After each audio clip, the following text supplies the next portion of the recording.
마지막으로 학습하고 문제 하나, 두 개 풀 거고요. 오늘 이후로는 문제풀이만 계속해서 하는 수업입니다.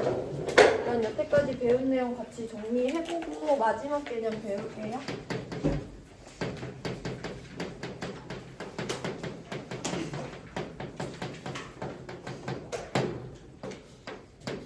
우리 지난 시간에 크게 두 가지 덩어리 배웠는데 기억해야 됩니다. 이때 문제풀이 활용할 건데 일단 분자의 양을 알면 전체 원자의 양을 알 수 있다라는 개념 배웠던 거 기억나시죠? 내가 CH4라는 분자를 1몰 갖고 있는데 이 분자 1몰에 포함되어 있는 전체 원자수가 궁금해. 그때 어떻게 구하는 거였어?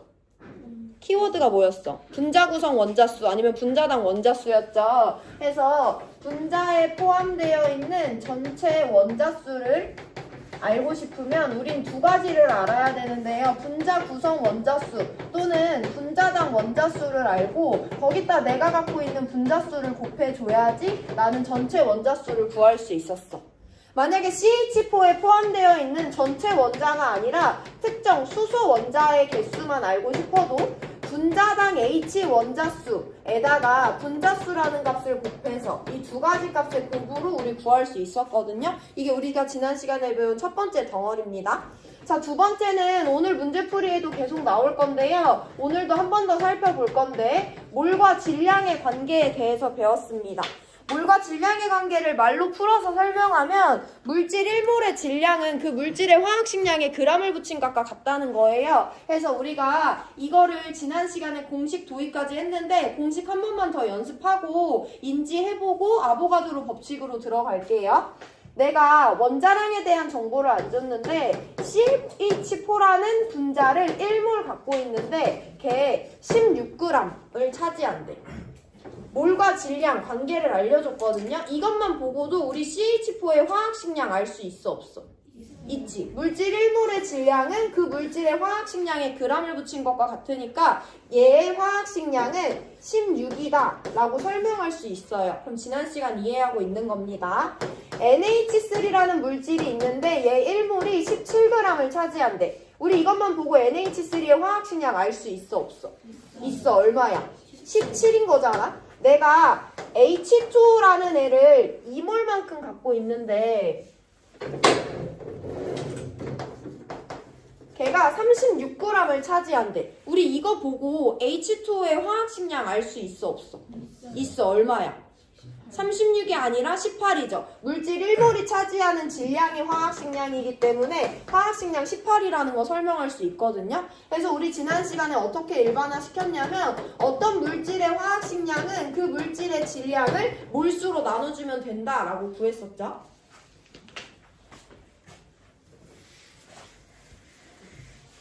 자, 내가 어떤 물질의 질량이 궁금한데 나 CO2를 2몰 갖고 있대. 얘가 차지하는 질량이 궁금해. 이때 문제에서 얘의 화학식량이 44라고 줬어. 그럼 우리 CO2 질량 구할 수 있죠? 화학식량이 44라는 건 1몰이 44g을 차지한다는 거고 그럼 그의 2배만큼 있으니까 나는 88g 갖고 있는 거지. 내가 CH4라는 애를 0.5몰 갖고 있대요. 얘가 몇 그램 차지하는지 알아서 정량을 하고 싶어. 이때 문제에서 얘의 화학식량은 16이라고 줬어. 그럼 얘 0.5몰이 몇 그램 차지한다? 8g 차지한다라는 거 설명할 수 있잖아요. 해서 우리 어떤 물질의 질량은 그 물질의 몰수에다가 그 물질의 화학식량을 곱하면 된다라고 일반화시켜서 보시면 되고 내가 화학식량 17짜리 NH3를 34g 가지고 있대. 그럼 내가 갖고 있는 NH3는 몇 몰인 거야? 얘 화학식량 17이라는 건 얘 1몰이 17g이라는 건데 나는 그 2배인 34g 갖고 있으니까 내가 갖고 있는 NH3는 2몰인 거죠. 그래서 어떤 물질의 몰수는 그 물질의 질량을 화학식량으로 나눠주면 되기 때문에 우리 지난 시간에 물질의 질량과 몰과 화학식량의 관계에 대해서 공식 도출을 했습니다. 이게 몰과 질량이고요. 이거는 이 공식 자체를 외우는 것이 어렵지 않고 이해하는 것도 되게 자연스럽고 쉽게 했거든요. 근데 문제에 활용하는 것이 중요하기 때문에 우리가 이따가 문제에 어떻게 활용할지 적용을 해볼 거고 오늘은 여기 단원 마지막 개념인데 31페이지 몰과 기체의 부피의 관계에 대해서 한번 살펴볼게요. 일단 쭉 읽고요. 이 개념을 왜 배워야 되는지 그리고 이 개념에 대해서 이해해봅니다. 몰과 기체의 부피예요. 화학식량을 이용하면 물질의 질량으로 물질에 포함된 입자수를 알 수 있다. 그러나 기체는 질량보다 부피를 측정하기가 쉽다. 기체의 부피로 그 속에 포함된 기체의 입자수를 알 수 있을까? 그 밑에 줄 끝에 밑줄 칩니다. 온도와 압력이 같을 때 모든 기체는 같은 부피 속에 같은 수의 분자를 포함한다 라고 하였다. 그리고 실제로 모든 기체는 0도씨 1기압에서 1몰의 부피가 22.4리터로 일정하다 라고 나와 있어요.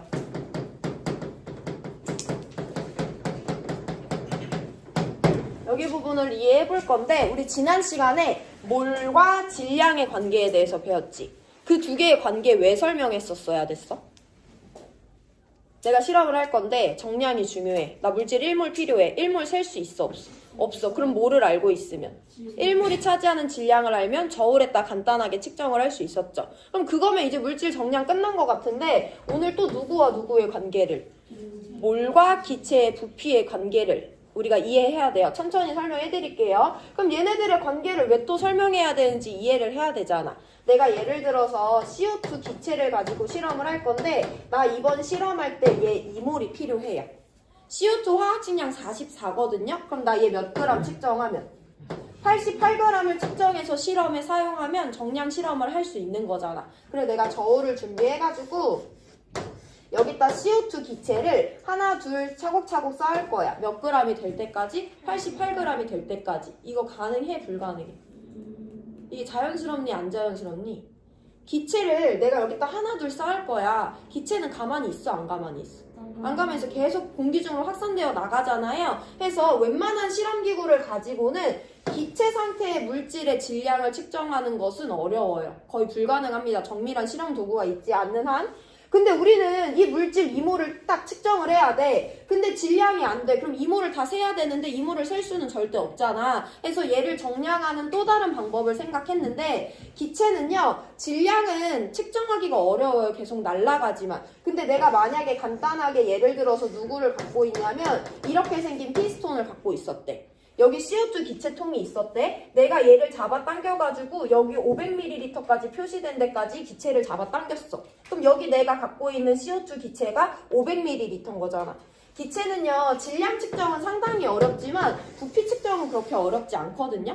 그래서 우리 기체 상태의 물질도 실험에서 사용하기 때문에 정량을 해야 되는데 기체는 상태의 특성상 질량 측정이 어렵기 때문에 다른 방법의 정량 방법이 필요했고요. 그래서 기체는 질량보다 부피 측정이 용이하기 때문에 몰과 기체의 부피 간의 관계를 설명할 수 있으면 기체 상태 물질도 정량을 할 수가 있는 거죠. 그래서 우리는 어떤 걸 해야만 한다? 몰과 기체의 부피 간의 관계를 설명을 해야만 한다는 거고 그 설명을 이미 아보가드로라는 학자가 실험을 통해서 밝혀낸 사실로 설명을 해줬어요. 그래서 아보가드로 법칙을 제가 칠판에 한번 쓸 건데 여러분들은 이미 밑줄 친 거니까 그냥 읽고 있으면 됩니다. 얘는 조건이 좀 많아요. 온도 압력이 같을 때 모든 기체는 같은 부피 속에 같은 수의 같은 분자수를 포함한다. 이게 아보가드로 법칙의 내용이에요. 그럼 여기서 주어진 조건을 조금 쪼개볼 건데 일단 전제 조건은요. 각 기체의 온도와 압력이 같아야 돼요. 여기 더 집중하시고 그리고 이 법칙은 모든 기체에 해당하는 법칙입니다. 특정 기체가 아니고요. 그 상황에서 누구와 누구의 관계를 설명하냐? 기체가 차지하는 부피와 기체의 분자수 간의 관계를 설명하는 거예요. 이걸 우리가 구체적인 상황을 이용해서 이해를 해볼 건데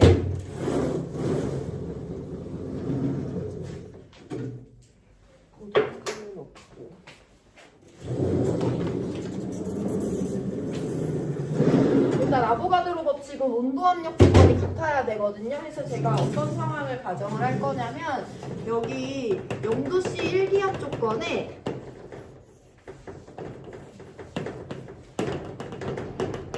10리터짜리 통이 있대. 여기에 누가 들어있냐면 수소기체가 차 있대요. 10리터 통이 0도씨 1기압 조건입니다. 수소기체가 몇 개 있냐면 수소기체는 수소 원자 2개짜리잖아요. 그래서 제가 이렇게 수소 분자 H2를 표현할 건데요. 이렇게 생긴 애가 여기 이렇게 4개 들어있대. 현재 온도압력 조건에서. 자, 근데 여기 옆에 또 누가 있냐면 동일하게 0도씨 1기압 조건의 기체가 들어있는데 이 통도 모양은 다르지만 얘도 똑같이 10리터짜리 통이에요. 부피는. 여기 안에도 H2 기체가 들어있어. 자, 우리 아보가드로 법칙을 이용해서 상황의 결과를 예측을 해볼 건데요. 아보가드로 법칙에 따르면 온도와 압력이 같을 때 기체는 같은 부피 속에 같은 분자수를 포함한대. 여기 들어있는 수소기체랑 여기 들어있는 수소기체는 뭐가 같은 상황이야? 온도와 압력이 같은 상황이야. 근데 여기도 수소기체 10리터 있고 여기도 수소기체 10리터 있어. 그럼 저기 수소기체가 4개 있으면 여기도 몇 개 있다? 4개 있다라고 설명하는 것이 아보가드로 법칙의 내용이에요. 그럼 내가 수소기체가 4개 필요하면 그 온도압력 조건에서 수소기체를 어쨌든 10리터를 사용하면 되는 거죠. 내용을 조금 더 볼 건데 그럼 여기 0도씨 1기압 조건인데 똑같이 여기 이번에는 모양도 똑같은 통이 있는데요. 얘도 10리터짜리 통입니다. 근데 이번에 여기에 들어있는 기체는 누구냐면 CO2 기체야. 얘네 둘의 온도와 압력은 똑같고요. 모양도 똑같지만 기체들이 차지하고 있는 부피도 똑같아요. 그럼 여기 CO2 기체가 몇 개 들어있다? 4개 들어있다고 설명하는 게 아보가드로 법칙이에요. 왜냐면 온도와 압력이 같을 때 모든 기체는 같은 부피 속에 같은 분자수를 포함하거든요. 아보가드로 법칙은 기체의 종류랑 상관없이 적용할 수 있는 법칙이에요. 그래서 여기에 수소라는 기체 분자가 4개 들어있으면 여기도 똑같이 온도 압력 조건 똑같고 기체가 차지하는 부피 똑같다고 한다면 여기도 기체 분자는 4개 들어있다라고 설명하는 것이 아보가드로 법칙의 내용입니다. 온도 압력 조건이 똑같을 때 모든 기체에 해당하는 법칙이기 때문에 우리 얘네들을 가지고 서로 다른 기체 종류에 대해서도 설명할 수 있어요. 마지막 포인트 한번 짚어봅니다. 같은 부피 속에 누구를 포함한대? 같은 분자수를 포함한다는 거야. 이 법칙은 기체의 분자수와 기체의 부피에 대한 설명이에요. 그걸 잘 구별해야 되는데 무슨 말을 하고 싶은 거냐면 우리 지난 시간에 그 통 안에 들어있는 전체 원자수 구하는 방법 배웠지? 여기는 H2라는 기체가 몇 개 있어? 4개 있잖아. 그럼 저기 들어있는 전체 원자수는요. 분자당 원자수 몇 개? 2개짜리가 4개 있는 거니까 전체 원자수 8개 들어있어요. 여기 들어있는 기체는 분자당 원자수 몇 개짜리? 3개짜리야. 그럼 분자가 몇 개 있대? 4개 있대. 그럼 여기 들어있는 전체 원자수는 12개인 거잖아요. 온도 압력 조건이 똑같을 때 기체는요. 그 안에 들어있는 분자수가 부피에 비례하는 거지 원자수랑 부피는 상관없는 거야.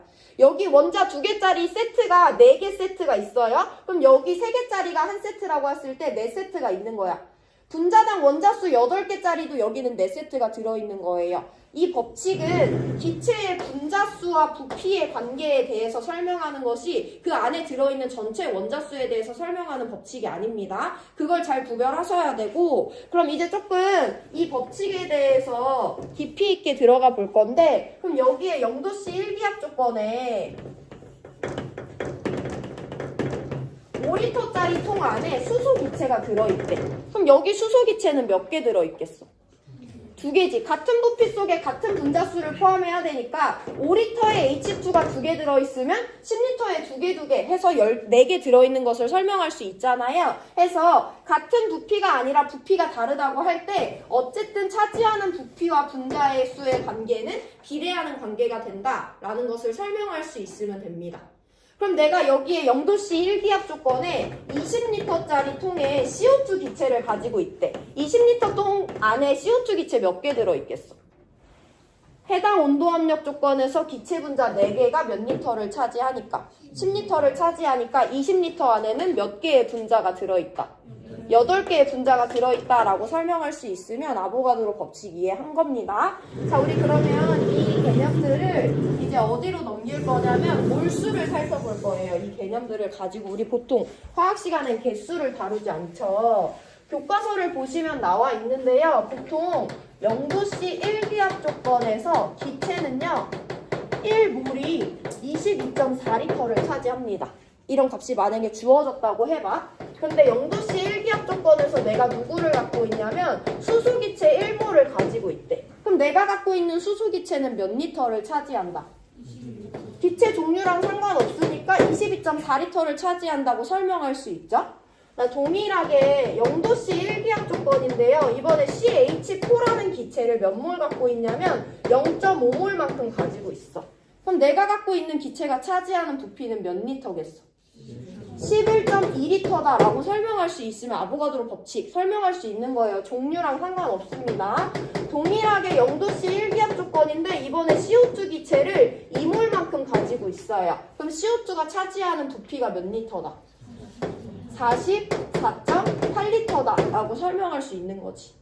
한 번 더 볼게요. 내가 0도씨 1기압 조건에서 수소기체를 가지고 있는데 얼만큼 갖고 있냐면 5.6리터 갖고 있어. 그럼 내가 갖고 있는 수소기체는 몇 몰인 거야? 내가 갖고 있는 수소기체는 몇 몰이니 얘들아? 1몰이 22.4리터를 차지하는데 내가 갖고 있는 기체는 5.6리터 차지한대요. 5.6은 22.4의 몇 배니까? 4분의 1배니까 몰수도 4분의 1배 있겠죠. 해서 4분의 1몰 또는 0.25몰이라고 대답하시면 됩니다. 보통은 이렇게 암산으로 가능한 범위가 나오긴 할 건데 그렇지 않은 경우도 있어요. 우리 그럴 때 여기서 문제풀이할 때 어떤 방법을 도입하냐? 비례식을 이용합니다. 비례식 성립하는 방법, 세우는 방법 알려드리고 예제로 넘어갈게요. 만약에 현재 온도압력 조건에서 1몰이 22.4리터를 차지한대. 근데 나 지금 몇 몰 있는지 모르겠는데 걔는 11.2리터를 차지한대요. 1몰이 차지하는 부피, X몰이 차지하는 부피는 어차피 비례하는 값이기 때문에 내항의 곱은 외항의 곱과 같다라고 계산하면 X가 몇 몰인지 암산 아니고 계산을 통해서도 알 수 있어요. 아니면 1몰이 차지하는 부피는 22.4리터래. 근데 나는 X몰이 차지하는 부피가 11.2리터라는 걸 알고 있어. 몰부피 순으로 비례식 세우셔도 되고요. 몰몰 부피 순으로 비례식 세우셔도 상관없습니다. 어쨌든 X가 0.5라는 건 구할 수 있어요. 암산이 되지 않는 문제의 경우에는 이와 같이 비례식을 사용할 수 있습니다. 어쨌든 중요한 건 온도와 압력이 같을 때 모든 기체의 분자수는 부피와 비례하는 관계에 있다라는 것을 설명하는 것이 아보가드로 법칙입니다.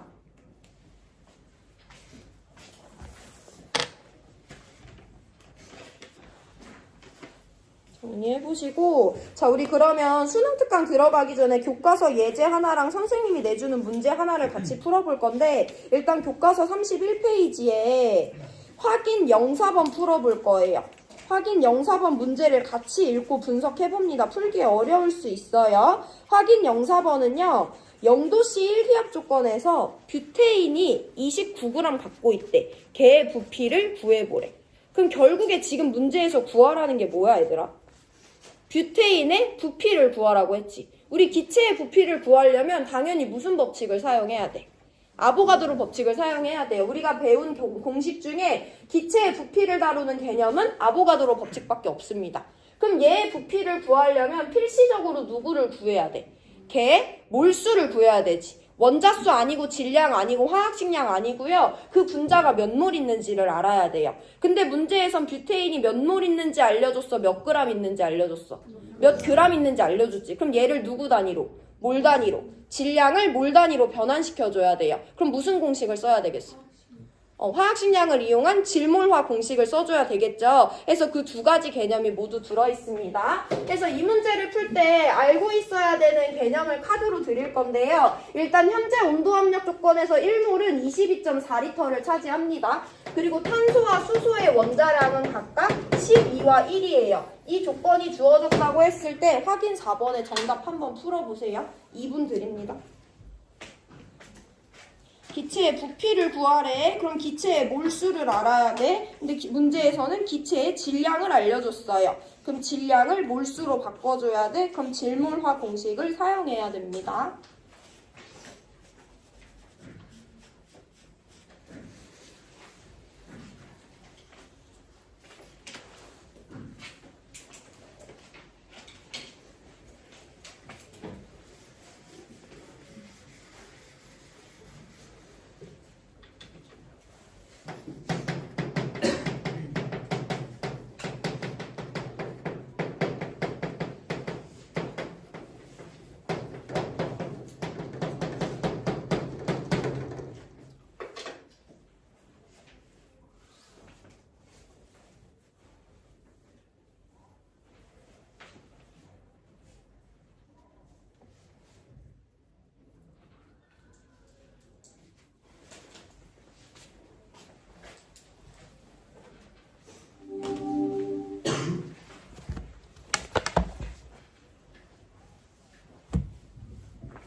자, 문제 같이 볼게요. 현재 온도압력 조건에서 이 뷰테인 기체 29g이 차지하는 부피를 구하래. 그럼 우리 이 문제에서 첫 번째 무슨 법칙 사용할 거냐면 아보가드로 법칙을 활용해야 된다는 걸 알아요. 왜냐면 어떤 기체의 부피를 구하려면 기체의 몰수를 알아야 돼. 왜냐면 우리는 기체 1몰이 22.4L를 차지한다는 걸 알고 있거든. 그래서 우리는 뷰테인의 몰수를 구해야 된다라는 것을 첫 번째로 출제 의도를 분석해 주셔야 되고요. 자, 두 번째입니다. 근데 문제에서 알려준 이 기체에 대한 양적 단위는 질량이에요. 그럼 질량을 몰수로 바꿔줘야 되기 때문에 우리 두 번째로 무슨 개념도 알고 있어야 되냐면 질몰화의 개념도 알아야 돼요. 내가 지금 궁금한 건 몰수인데 그 몰수는 그 물질의 질량과 화학식량을 알아야만 구할 수 있거든요. 그럼 우리 지금 누구 받았으니까? 질량 받았으니까 누구만 구하면 된다. 화학식량만 구하면 된다. 그럼 세 번째, 우리 화학식량을 구하는 방법을 알고 있어야 되죠. 화학식량은 이 공식을 통해서도 구할 수 있지만 또 어떻게도 구할 수 있어. 그 물질을 구성하는 원자들의 원자량의 총합으로도 구할 수 있죠. 그래서 이거 세 가지를 모두 할 수 있어야지 확인 영사번을 풀 수 있어요. 그럼 거꾸로 들어갑니다. 뷰테인의 화학식량 구할 거야. 얘를 구성하는 원자 총 몇 개니? 원자 몇 개짜리예요? 탄소 4개, 수소 10개, 14개짜리야. 탄소 개당 10이고요. 수소 개당 1이에요. 그럼 제 화학식량은 58이다 라는 거 구할 수 있지. 그럼 이제 몰수 구해볼게요. 화학식량 58짜리가 29g 있대. 그럼 내가 갖고 있는 뷰테인은 29g이라고 설명할 수 있지만 0.5몰이라고 설명할 수도 있죠. 그럼 마지막 부피 구해줍니다. 내가 갖고 있는 기체가 차지하고 있는 부피는요. 현재 온도압력 조건에서 1몰은 몇 리터 차지하니까? 22.4리터 차지하니까 0.5몰은 11.2리터 차지한다라고 대답할 수 있죠. 이게 정답이 되는 거예요. 정리해 보시고 1분 뒤에 다른 문제 하나 풀고 마칩니다.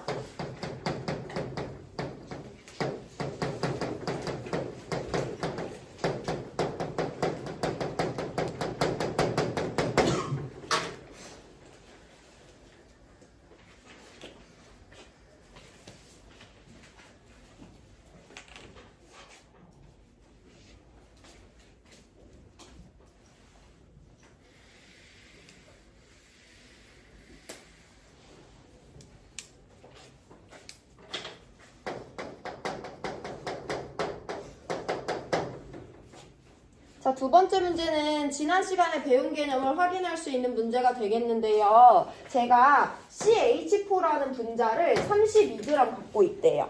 분자의 양을 질량 단위로 알려줬어. 근데 그래놓고 나한테 뭐 구하라고 하냐면 저기 들어있는 H 원자수를 물어봐. 얘는 분자당 수소 원자 몇 개 포함하니까? 4개 포함하니까 얘가 1개 있으면 수소 원자 몇 개? 4개 포함돼. 얘가 2개 있으면 수소 원자 8개 포함되잖아요. 해서 내가 저 물질 안에 들어있는 H 원자수를 구하는 방법은 이미 배웠어요. 분자당 H 원자수에다가 내가 갖고 있는 분자의 양인 분자수를 곱해주면 됩니다. 자, 근데요, 이랬을 때 우리는 지금 화학식을 알고 있기 때문에 분자당 원자수가 4라는 것은 이미 알고 있거든요. 그럼 이제 누구만 구하면 돼? 저 CH4라는 분자가 몇 개 또는 몇 몰 있는지만 구해내면 되는 거지. 근데 이번에도 문제는 분자의 양적 단위를 누구로 줬다? 질량으로 줬다. 그럼 우리 이번에도 마찬가지로 무슨 개념을 이용해서? 질몰화 공식을 이용해서 질량을 분자수의 몰수로 바꿔줘야 되는 거죠. 그러면 그때 또 누구도 알아내야 돼? 화학식량 알아내야 돼? 그럼 또 무슨 개념 활용해야 돼? 화학식량은 원자량의 합이다라는 거 알아야 되죠. 해서 CH4의 몰수라는 것은 그 물질의 질량을 화학식량으로 나눠주면 되는데요. 나 CH4 32g 갖고 있어요. CH4 화학식량 얼마니? 12 더하기 4니까 16이죠. 그럼 내가 갖고 있는 CH4 분자는 몇 몰이다?